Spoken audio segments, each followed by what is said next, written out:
Menopause क्या होता है? मीनोपॉज इज समथिंग कि जिसमें आपका मेंस्ट्रुअल साइकिल स्टॉप हो जाता है। फीमेल का मेंस्ट्रुअल साइकिल जो है वो स्टॉप हो जाता है और इसमें घबराने वाली बात नहीं है।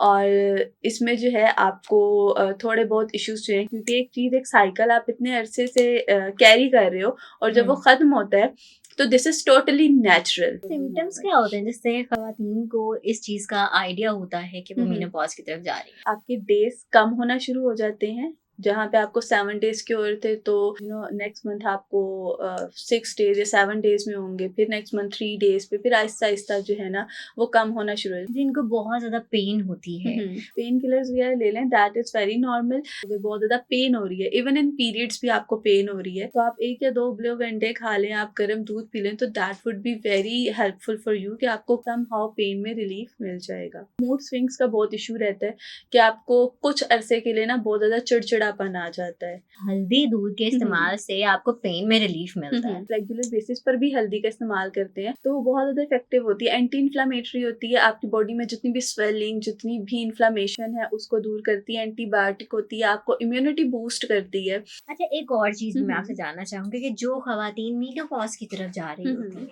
उनकी बॉडी में भी बहुत सारी हमें चेंजेस देखने को मिलती है। सबसे पहले तो आप हमारी ऑडियंस को क्लियर कर दें कि मीनोपॉज क्या होता है। मीनोपॉज जो होती है ना, एक सर्टेन एज पर, किसी को अर्ली एजेस में हो जाता है और किसी को जो है आफ्टर 40 जो है वो स्टार्ट हो जाता है। मीनोपॉज इज समथिंग कि जिसमें आपका मेंस्ट्रुअल साइकिल स्टॉप हो जाता है। फीमेल का मेंस्ट्रुअल साइकिल जो है वो स्टॉप हो जाता है और ये किसी भी किस्म की जो है ना वो ऐसी बात नहीं होती कि आप उसको टैबू बना लें या उसको घबरा जाएं और आप फिर फौरन ही अपने डॉक्टर के पास भागें कि नाउ ये क्या हो रहा है मेरे साथ। तो this is something very normal और इसमें घबराने वाली बात नहीं है। और इसमें जो है आपको थोड़े बहुत इश्यूज जो हैं, क्योंकि एक चीज, एक साइकिल आप इतने अरसे से कैरी कर रहे हो और जब वो खत्म होता है तो दिस इज टोटली नेचुरल।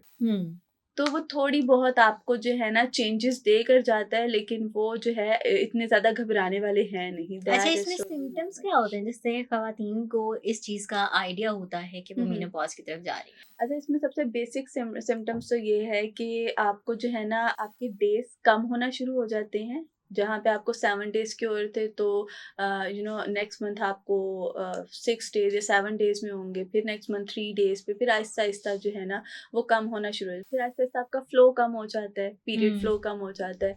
और इसके अलावा ये कि आपको जो है ना कुछ लोगों में पेन ज़्यादा होना शुरू हो जाती है और कुछ लोगों में पेन बिल्कुल ख़त्म हो जाती है। तो it depends person to person कि उसने किस तरीके की लाइफ जो है ना अपने पीछे से लेके आया, तो उसके ऊपर डिपेंड करता है कि क्या सिम्टम्स होंगे। जिनको बहुत ज्यादा पेन होती है वो भी क्या अपनी डाइट में कुछ अगर चेंजेस करें तो वो इन चीजों को, मतलब मीनोपॉज के टाइम फेज में वो इस पेन से छुटकारा पा सकती हैं?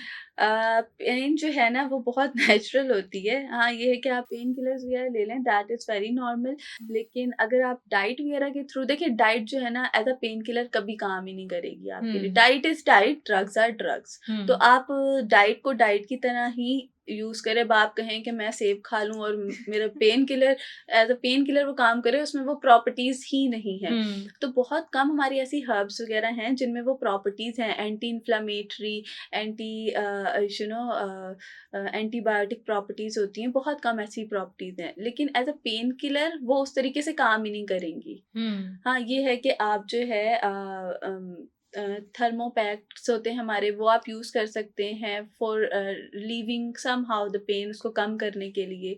या फिर आप जो है गर्म चीज़ें जिसको जिस तरह दूध गर्म करके पी लिया या फिर आपने कॉफ़ी वगैरह की कंजम्पशन कर ली, तो वो सम हाउ रिलीफ देता है। लेकिन उसमें ऐसा नहीं है कि आप कहें कि अब मैं 4 अंडे खा लूँ, अंडे गर्म होते हैं। मैंने अभी इससे पहले भी एक जगह बताया था कि ठंडा गर्म कुछ नहीं होता, अंडे भी गर्म नहीं होते।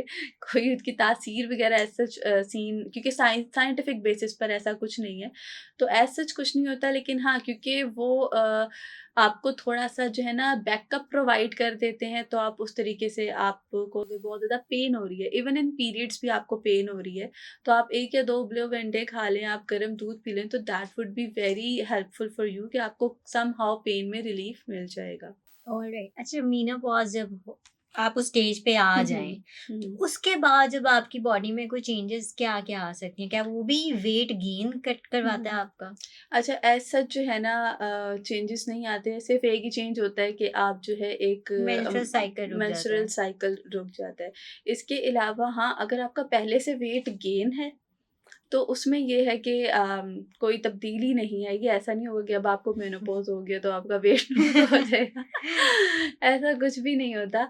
बस ये है कि आपका एक सिस्टम है, एक सिस्टम आपकी बॉडी का था, वो चल रहा था, वो ख़त्म हो गया है।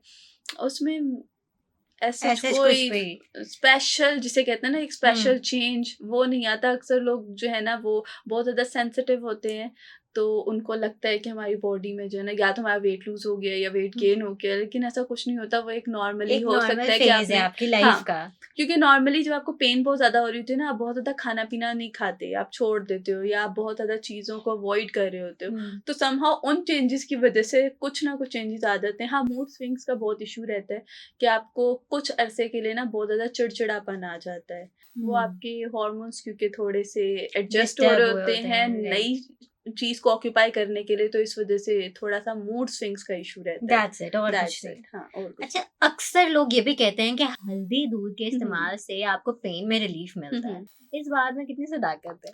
अच्छा, इसमें काफ़ी हद तक सदाकत है क्योंकि अभी मैंने आपको बताया ना कि कुछ हमारी हर्ब्स हैं जिसमें एंटीबायोटिक और एंटी इन्फ्लेमेटरी जो है वो इफ़ेक्ट्स होते हैं, लेकिन most of the food products में नहीं होते। हुँ, तो हुँ। हल्दी जो है ना वो एक बहुत अच्छी जिसे कह लें हमारी फूड में इंक्लूडेड है कि अगर आप उसको दूध में मिक्स करके ले लेते हैं, दूध में नहीं भी तो अगर आप रेगुलर बेसिस पर भी हल्दी का इस्तेमाल करते हैं, तो वो बहुत ज़्यादा इफ़ेक्टिव होती है, एंटी इन्फ्लेमेटरी होती है, आपकी बॉडी में जितनी भी स्वेलिंग, जितनी भी इन्फ्लेमेशन है, उसको दूर करती है, एंटीबायोटिक होती है, आपको इम्यूनिटी बूस्ट करती है। इम्यूनिटी बूस्ट करने के साथ-साथ आपको जो है ना, ये जो स्टमक के आपके इश्यूज़ हुँ। हैं, इसके अलावा आपको अगर पेन वगैरह रहती है, क्योंकि वो आपकी बॉडी में जाके जितने भी टॉक्सिन्स हैं, उनको रिमूव करवा देती है। तो when there is no toxin and when there is no bacteria, when it is cleaning your gut and everything, तो this is somehow treating you at its best. हर शख्स इस्तेमाल कर सकता है या कुछ ऐसे भी लोग हैं जो इसका इस्तेमाल नहीं कर सकते? हल्दी मेरा नहीं ख़्याल कि कोई बहुत ज़्यादा क्वांटिटी में इस्तेमाल करता होगा। बहुत ही ज़्यादा आपने बहुत ज़्यादा उसकी क्वांटिटी जो इस्तेमाल होने वाली होती है ना, वो भी 1 टीस्पून होता है। यस। तो हर कोई इसको इस्तेमाल कर सकता है। आप जो है in fact I would suggest to everyone कि आप रेगुलर बेसिस पर लिया करें। रेगुलर बेसिस पे, ताकि आपकी इम्यूनिटी बूस्ट हो, आपकी स्टमक हेल्थ, आपकी गट हेल्थ अच्छी रहे। हुँ। इनफैक्ट ये जो है आपको आपका जो है ना ब्लड सर्कुलेशन रेगुलेट करने में बहुत हेल्पफुल रहती है। आपका ब्लड शुगर लेवल्स इंक्रीज नहीं होने देती, और इसके अलावा although on the other hand आपको पीरियड पेन नहीं होने देती। तो this is a very good ingredient. Why don't we use it for our regular routine? क्योंकि हम लोग जो है ना उस चीज़ से बहुत दूर चले गए हैं। हुँ। हमारे खानों में अब हल्दी डलती ही नहीं है, बहुत कम डलती है। एग्ज़ैक्टली, कुछ हल्दी लोगों का को तो ऐसा इस्तेमाल कम लगता है हो कि गया है। हल्दी डालेंगे तो सिर्फ़ आपका जो खाना आप खा रहे हैं सिर्फ़ उसके रंगत में चेंजेज़ आती हैं बिल्कुल और भी कुछ भी नहीं। नहीं होते। हल्दी आप रॉ यूज़ करें, देखिए कुछ चीज़ें होती हैं जो कि ना आपको रॉ यूज़ करनी चाहिए, जिसमें हमारी सब्जियाँ रॉ हुँ। यूज़ करनी चाहिए। आपको आपके फ्रूट्स रॉ यूज़ करने चाहिए। जब हम उनको पका लेते हैं ना, सब्जियों को हम अक्सर पकाते हैं, तो बेचारियों का हरा रंग ही हम लोग पता नहीं क्या कर देते हैं, उनकी रंगत ही उड़ जाती है। सब्जियों को ना पकाने का तरीका ये होता है कि उनका थोड़ा-सा क्रंच रहे। जब हुँ। तक उनमें क्रंच रहेगा ना, उनका फाइबर स्टेबल रहता है।